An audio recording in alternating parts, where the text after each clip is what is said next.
नमस्कार शेतकरी मित्रांनो, आता शेतकऱ्यांसाठी आनंदाची बातमी आहे.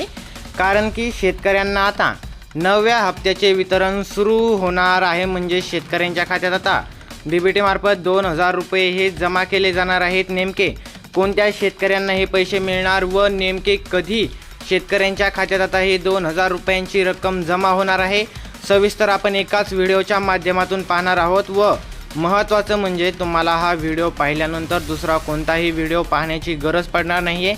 या व्हिडिओमध्ये आपण पहिल्यापासून सुरुवातीपर्यंत नेमका हप्ता कधी मिळणार, कसा मिळणार, कोणाला मिळणार, कोणाला नाही मिळणार, कोणत्या जिल्ह्यांना लवकर येणार, कोणत्या जिल्ह्यांना उशिरा येणार, हे सर्व पाहणार आहोत. त्याकरिता तुम्हाला हा व्हिडिओ पहिल्यापासून शेवटपर्यंत पाहायचा आहे. आणि अशाच प्रकारच्या महत्त्वपूर्ण व्हिडिओंकरिता चॅनलला आत्ताच सबस्क्राईब करून घ्यायचं आहे. तर शेतकरी मित्रांनो, तुम्ही येथे पाहू शकता की महाराष्ट्रातील लाखो शेतकऱ्यांसाठी आज एक आनंदाची बातमी आलेली आहे. नमो शेतकरी महासन्मान निधी योजनेचा 9वा हप्ता म्हणजे 2000 रुपये शेतकऱ्यांच्या बँक खात्यात जमा होण्यास सुरुवात होणार आहे. DBT म्हणजेच डायरेक्ट बेनिफिट ट्रान्सफरद्वारे थेट लाभार्थ्यांच्या आधार संलग्न बँक खात्यात ही रक्कम जमा केली जात आहे. सकाळपासून वितरण सुरू होईल असे तरी सगळ्या जिल्ह्यांत एकाच वेळी पैसे जमा होत नाहीत. काही जिल्ह्यांत सकाळी तर काही जिल्ह्यात दुपारी व काही जिल्ह्यांत रात्री पैसे जमा होतील असं सांगण्यात येत आहे. तर ज्या शेतकऱ्यांना 8वा हप्ता मिळालेला आहे आणि ज्यांची सर्व कागदपत्रे व्यवस्थित आहेत त्यांना 9व्या हप्त्याचा लाभ मिळणारच आहे. हे पैसे म्हणजे केवळ राज्य शासनाचा लाभ आहे. PM किसान योजनेचे 2000 रुपये वेगळा असतात आणि नमो शेतकरीचे 2000 रुपये वेगळे असतात. असे एकूण दोन्ही मिळून हप्त्यात 4000 रुपये शेतकऱ्यांना मिळतात. असे नाही की नमोचा हप्ता हा PM किसानच्या अतिरिक्त मिळणारे 2000 रुपये आहेत.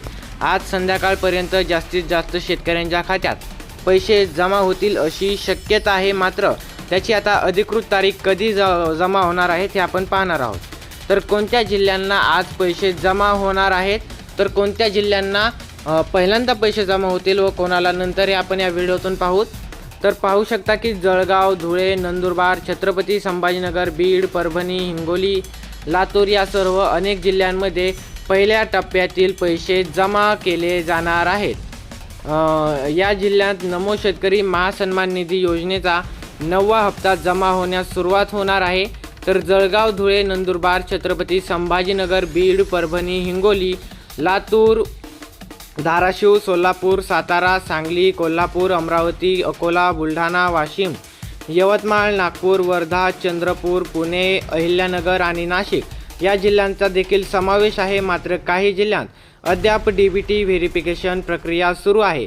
मुंबई शहर, मुंबई उपनगर, ठाणे, पालघर, रायगड, रत्नागिरी, सिंधुदुर्ग, जालना, नांदेड, गोंदिया, भंडारा आणि गडचिरोली या जिल्ह्यांत आधार लिंक आणि eKYC तपासणी अद्याप देखील सुरू आहे. या जिल्ह्यात लवकरच म्हणजे येत्या काही दिवसांमध्ये पैसे जमा होण्याची शक्यता वर्तवली जात आहे. या जिल्ह्यातील शेतकऱ्यांनी थोडी अजून प्रतीक्षा करावी लागणार आहे. मात्र महाराष्ट्रातील सर्वच जिल्ह्यांना पैसे हे मिळून जाणार आहेत. महत्त्वाचं म्हणजे कोणाला पैसे मिळणार आणि कोणाला नाही हे पाहायला गेलं तर मुख्य मुद्दा म्हणजे PM किसान स्टेटस ॲक्टिव्ह असणे, आधार बँकेशी लिंक असणे, eKYCची प्रक्रिया पूर्ण असणे आणि 8वा हप्ता मिळालेला असणे या 4 अटी पूर्ण असल्यासच 9व्या हप्त्याचा लाभ मिळणार आहे. तर ज्या शेतकऱ्यांना 9व्या हप्त्याचे पैसे मिळणार आहेत त्यांच्यासाठी काही महत्त्वाच्या अटी देखील आहेत. सर्वात पहिली अट म्हणजे PM किसानचे स्टेटस हे ॲक्टिव्ह असणे आवश्यक आहे. तसेच नमो शेतकरी महासन्मान निधी योजना ही फक्त PM किसान योजनेशी जोडलेली आहे. जे शेतकरी PM किसानचे साठी पात्र असतील, लाभार्थी असतील त्यांनाच नमोचा देखील हप्ता मिळतो व मिळेल देखील. त्यामुळे आधी PM किसानची स्थिती ॲक्टिव्ह आहे का हे तपासणे गरजेचे आहे. त्यानंतर लिंक नसेल तर DBT होत नाही. आणि तिसरी अट म्हणजे PM किसानची eKYC पूर्ण करणे हे अत्यावश्यक आहे. आता महत्त्वाचं म्हणजे बँकेची KYC वेगळी असते आणि PM किसानची eKYC ही वेगळी असते. दोन्ही करणे आपल्यासाठी आवश्यक आहे. चौथी अट म्हणजे DBT खाते इनेबल असणे आवश्यक आहे. त्यानंतर 5वी अट म्हणजे 8वा हप्ता मिळालेला असणे आवश्यक आहे. ज्यांना 8वा हप्ता मिळालेला आहे त्यांनाच 9व्या हप्त्याचे देखील पैसे मिळतील. आता ज्यांना ज्यांना पैसे मिळणार नाहीत ते म्हणजे जे शेतकरी ई-KYC पूर्ण आहेत, आधार बँकेशी लिंक नाही, बँक खाते बंद आहे किंवा अर्ज रिजेक्ट झालेला आहे, अशा शेतकऱ्यांना हप्त्यापासून वंचित राहतील. त्यांनी लवकरात लवकर कमतरता दूर करणे आवश्यक आहे, म्हणजे देखील त्यांना पण 2000 रुपयांचा आता लाभ मिळेल. तर पैसे आले का हे कसे तपासायचे, तर SMS, बँक पासबुक, ATM किंवा PM किसान पोर्टलवर पैसे आले का नाही हे तपासता येते. पैसे आले का नाही हे तपासण्याचे अनेक मार्ग आहेत. सर्वात सोपा मार्ग म्हणजे बँकेचा SMS तपासणे. बँक खात्याचे पैसे झाल्यावर मोबाईलवर SMS येतो, PM किसानचे बेनिफिशियरी स्टेटस 2000 रुपये तुमच्या खात्यात जमा झालेले आहेत असा म्हणून मेसेज आलेला असतो, म्हणजे पैसे जमा झाले असे समजायचं. तर दुसरा मार्ग म्हणजे काय की बँकेत जाऊन पासबुकवर एंट्री करून घेणे. तेथे जर 2000 रुपयांची आलेली एंट्री दिसत असेल तर पैसे आले आहेत. त्यात नमो शेतकरी किंवा PM किसान असे नाव दिसेल. तिसरा मार्ग म्हणजे ATMमध्ये जाऊन बँक बॅलन्स चेक करणे. बँक बॅलन्स वाढलेले असेल तरी देखील कळेल. चौथा मार्ग म्हणजे PM किसानच्या अधिकृत वेबसाईटवर जाऊन बेनिफिशियरी स्टेटस तपासायचा. तिथे आधार नंबर किंवा मोबाईल नंबर टाकल्यावर 9व्या हप्त्याची स्थिती दिसते.